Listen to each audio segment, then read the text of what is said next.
the United States of America, a young nation forged in the fires of revolution, needed a capital.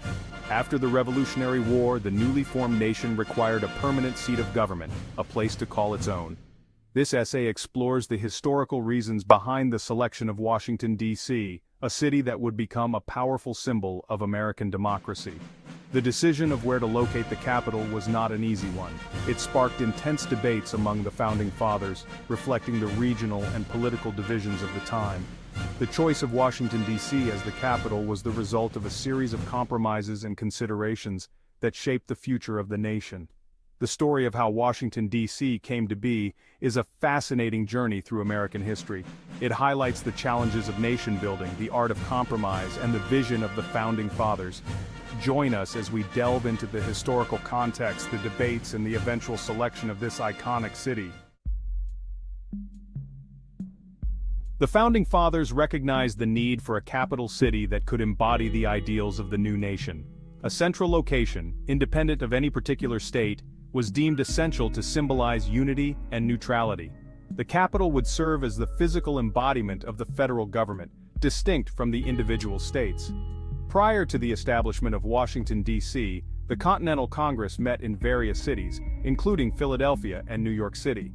This lack of a permanent location proved impractical and highlighted the need for a dedicated capital.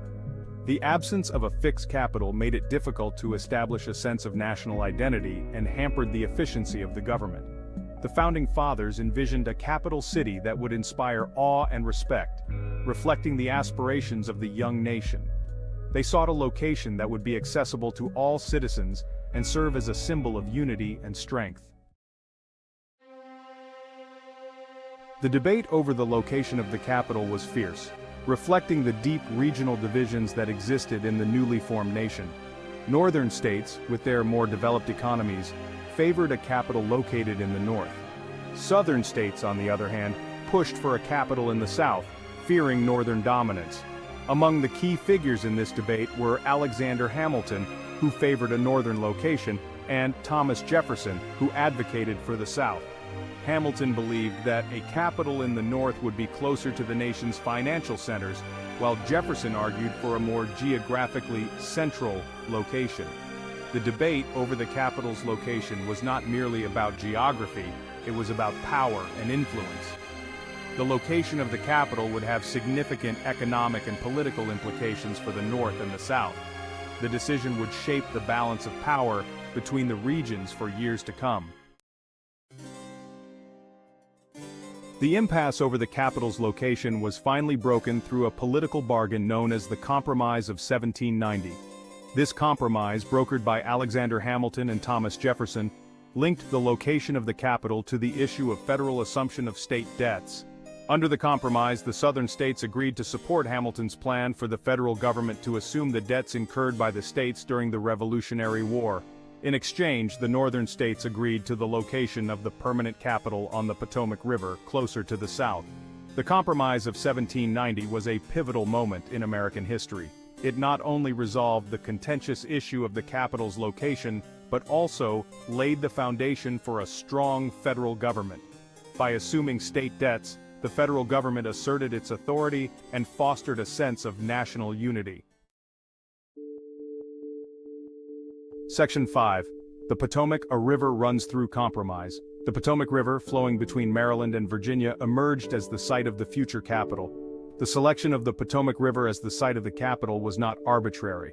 It was a strategic choice, influenced by both political and practical considerations. The Potomac offered a central location, situated between the northern and southern states. This location was seen as a compromise that could appease both sides of the debate. The river's navigability was also a crucial factor.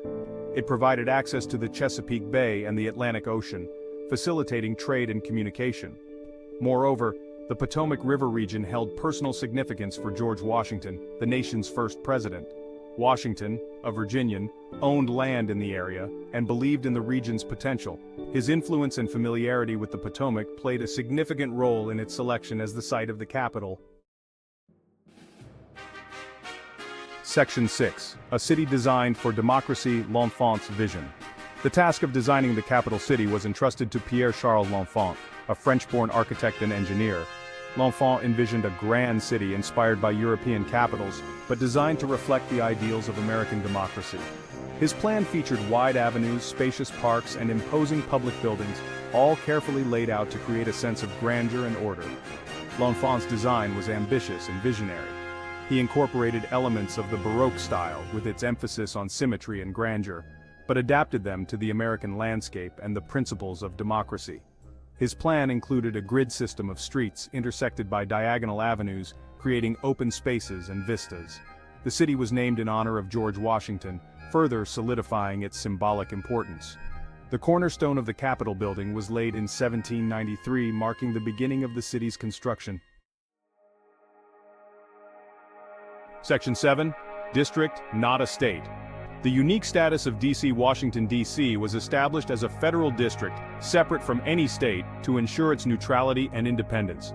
The Founding Fathers, wary of any one state holding undue influence over the federal government, opted for a federal district as the seat of government. This decision was enshrined in the Constitution, which granted Congress exclusive jurisdiction over the district. The District of Columbia, as it was officially named, would be governed directly by Congress, with its residents lacking full representation in the federal government. This unique status, while intended to protect the capital from state interference, has been a source of contention throughout its history. The residents of Washington, D.C., while American citizens have long advocated for full voting rights and local autonomy. The phrase taxation without representation, a rallying cry during the American Revolution, resonates deeply with D.C. residents who pay federal taxes but lack full congressional representation. Section 8. Trial by Fire. The War of 1812 and Rebuilding. The nascent capital city faced a major challenge during the War of 1812 when British forces captured and burned Washington in 1814. The British invasion and the burning of Washington, D.C. was a traumatic event in the city's early history. Public buildings, including the White House and the Capitol building, were destroyed, dealing a blow to the young nation's morale. However, the city rose from the ashes, demonstrating the resilience of the American spirit. Following the war, efforts to rebuild Washington, D.C. commenced with renewed vigor. The White House was reconstructed and the Capitol building was rebuilt with an expanded design. The burning of Washington, D.C., while a devastating event, ultimately served to strengthen the resolve of the nation. It highlighted the importance of a strong national defense and the need to protect the symbols of American democracy. Section 9. A symbol of American democracy, Washington, D.C. today. Today, Washington, D.C. stands as a testament to the vision of the Founding Fathers and the enduring power of American democracy. The city has evolved into a global center of power and diplomacy, home to the White House, the Capitol building, and the Supreme Court. Its iconic monuments and memorials, including the Lincoln Memorial, the Washington Monument, and the Jefferson Memorial, attract millions of visitors each year. These landmarks serve as reminders of the nation's history, its values, and the sacrifices made to preserve its freedom. Washington, D.C. is not just a city, it is an idea, a symbol of democracy and the pursuit of a more perfect union. Its streets have witnessed historic marches for civil rights, protests against war, and celebrations of American achievements. It is a place where history is made every day, where the business of government intersects with the lives of ordinary citizens. Section 10. Conclusion. The enduring legacy of a capital city. The selection of Washington, D.C. as the capital of the United States was a momentous decision, shaping the course of American history. From its humble beginnings as a planned city on the banks of the Potomac River, it has grown into a global symbol of democracy and power. The story of Washington, D.C. is a testament to the vision, the compromises, and the resilience of the American people. It is a story that continues to unfold today, as the city evolves and adapts to the changing needs of the nation. As we reflect on the history of Washington, D.C., let us remember the ideals it represents: unity, democracy, and the pursuit of a more perfect union. May the city continue to inspire future generations of Americans and serve as a beacon of hope and freedom for the world.